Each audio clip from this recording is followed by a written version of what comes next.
Assalamualaikum warahmatullahi wabarakatuh. Sekarang kita akan belajar tentang aqsamul i'rab. Aqsamul i'rab. Apa itu aqsamul i'rab? Yaitu macam-macam i'rab. Ingat, i'rab adalah perubahan akhir kata, jangan salah. Ada berapa macam i'rab yang kita punya? Ada 4. Ada 4 macam. Yang pertama adalah ar-raf'u. Ar-raf'u, jenis pertama kita namakan perubahan tersebut adalah ar-raf'u. Jenis kedua kita namakan apa? An-nasbu. Yang ketiga al-jar. Oke, kalau di buku kadang-kadang kita nyebutnya al-khafdu.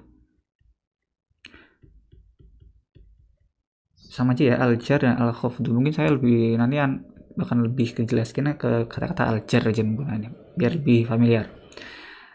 Dan yang keempat adalah al-jazmu. Nah, apa itu ar-raf'u, apa itu an-nasbu, apa itu al-jarru, dan apa itu al-jazmu? Dalam terjemahan bahasa Indonesianya sih yang gak ada terjemahannya. Diterjemahkan biasanya ya rafa, nasab, jar, dan jazm aja. Tapi setiap dari 4 ini tuh punya punya ciri-ciri sendiri, punya tanda asli ya. Setiap dari 4 ini, sesuatu yang mungkin terjemahan Indonesia ini sama-sama ya, rafa, nasab, jar, dan jazm ini punya yang namanya alamat. Alamat artinya tanda. Punya tanda. Tanda-tanda khusus. Apa aja tandanya? Kalau rafa itu ditandai, tandanya itu juga ada 2 jenis. Tanda yang asli dan tanda yang cabang. Nanti kita jelaskan lebih lanjut.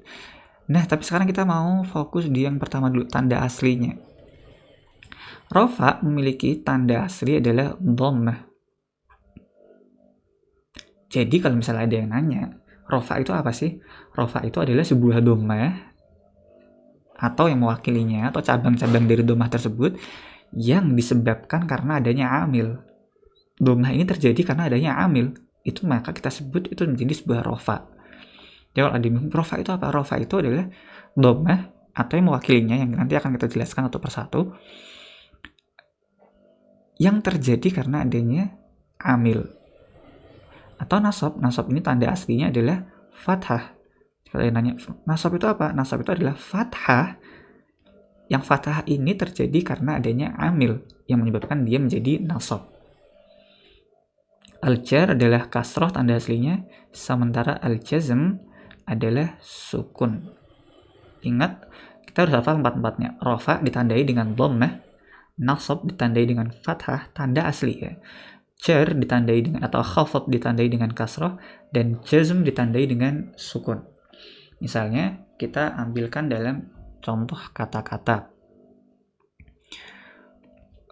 Rafa misalnya kita punya kata-kata baitun. Baitun atau dalam jumlah mufidah aja ya biar enak ya. Dalam jumlah mufidah biar kita langsung tahu gitu. Misalnya al-baitu, jangan deh, yang lain. Shalla Muhammadun. Nah, kata-kata Muhammadun ini kita sebut dia sebagai rafa, berada pada posisi rafa. I'rabnya apa? I'rabnya dia adalah rafa. Kemudian sekarang kita nasab dengan kata yang sama ya, Muhammadun, nasab. Misalnya kita tulis ra'aitu Muhammadan. Nah, ini fathah kan? Ada yang nanya, loh ini domaten gitu, ini domaten, ini fathaten, ini domah, ini fathah. Dalam i'rab domaten atau domah aja, fathaten atau fathah aja, kasroten atau kasro aja, sukun gak ada sukunan ya. Sukun dan itu sama, domah dan domaten dianggap domah, fathah dan fathaten dianggap fathah. Kasro dan kasroten itu kasroh, karena kasroten itu kan 2 kasroh ya, jadi kasroh aja kita nyebutnya. Oke, selanjutnya contoh selanjutnya. Misalnya jar. syakartu ala Muhammadin misalnya. Tulisannya kok gini amat. Bentar. Misalnya syakartu ala Muhammadin. Syakartu, saya bersyukur pada Muhammad, gitu. Berterima kasih ke Muhammad. Saya berterima kasih ke si Muhammad. Ini kasroh yang di sini adalah Muhammad berada pada i'rab jar, ditandai dengan kasroh yang ini. Yang terakhir jazm misalnya lam yadhhab Muhammadun. Misalnya ilal madrasah gitu ya. Ilal madrasati. Nah, di sini ada kata-kata yadhhab nih, yadhhab sukun. Nah, yadhhab di sini sukun, ini sukun. Ini tuh berarti di posisi jazm. Muhammad di sini berada pada posisi rafa. Muhammad yang di sini nasab. Kenapa tahu dari nasab? Oh, ini fathaten, gitu. Fathah. Yang di sini Muhammad di sini adalah jar. Dari mana kita tahu bahwa dia jar? Oh, ini kasroh. Dan yang terakhir yadhhab di sini adalah jazm. Dari mana kita tahu itu? Dari sukun yang ada di sini. Ya. Sampai di sini bisa dipahami kan? Lalu sekarang sebagaimana yang sebelumnya, kita lihat dulu lagi nih yang di i'rab ya. Kata-kata yang berada pada posisi i'rab kita katakan mu'rab. Kata-kata yang berada pada posisi bina kita katakan mabni. Nah, sekarang kalau misalnya i'rabnya dia itu rafa, kita geser dulu ke sini, bisa nggak nih? Aduh. Ya. Kalau i'rabnya dia itu rafa, terus ya. Kalau i'rabnya dia itu rafa, dia dikatakan apa? Ah, namanya apa sekarang nih? Sesuatu yang i'rabnya itu rafa, kita namakan dia adalah marfu'. Marfu. Jadi kalau misalnya Muhammad berada pada posisi rafa, berarti Muhammad adalah kata yang marfu. Itu Muhammad yang di sini. Kita katakan Muhammad berada pada posisi nasab. Berarti Muhammad namanya adalah kalimah yang mansub. Artinya kata-kata yang dinasabkan, kata-kata yang berada pada posisi nasab. Sekarang Muhammad berharokat kasroh, berarti Muhammad berada pada posisi jar. Oke, enak pakai kata-kata yang ini ya. Ini biarin aja gitu. Pakai yang ini aja biar enak. Maka Muhammad di sini berarti dia majrur. Majrur. Sekarang yadhhab, ini beda. Yadhhab berada pada posisi jazm. Berarti yadhhab di sini dia adalah majzum. Ya, paham kan? Meskipun kata-kata di sini sama, ini Muhammad. Nah, ini kata-kata yang highlight ini ya. Nah, dia berada pada sisi marfu. Yang nasab berarti mansub, yang jar berarti majrur, dan yang jazm berarti majzum.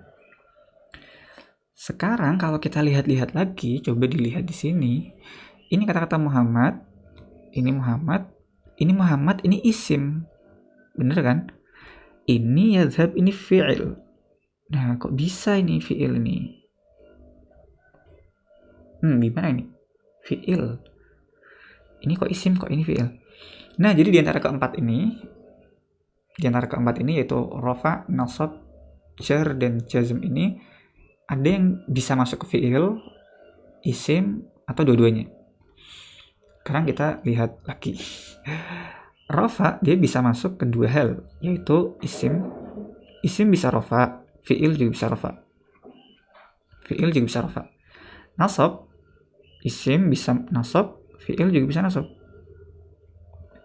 Jadi yang tak warnain pakai warna ungu ini, nah ungu, dia itu dua-duanya bisa. Dua-duanya nih, dua-duanya mau isim, hayo, fi'il, oke. Yang kedua, yang tak warnain pakai warna kuning, ini. Nah, al-jar atau khafat, dia cuman boleh di isim aja. Gak boleh di fi'il. nggak boleh. Jadi dia cuma bisa isim. Artinya apa? Artinya kasroh karena jar cuma bisa di isim. Fiil nggak boleh. Yang terakhir adalah jazm. Jazm itu sukun. Dia kayak tak warnain pakai warna biru lah. Ini biru ini. Nah, dia khusus untuk fiil. Jadi rafa itu untuk isim dan fiil, nasab itu untuk isim dan fiil, jar itu untuk isim, dan jazm itu untuk fiil. Pertanyaannya, dari tadi kok isim dan fiil? Hurufnya mana? Hurufnya nanti. Tenang. Ya, sampai sekarang ini dulu. Ya. Assalamualaikum warahmatullahi wabarakatuh.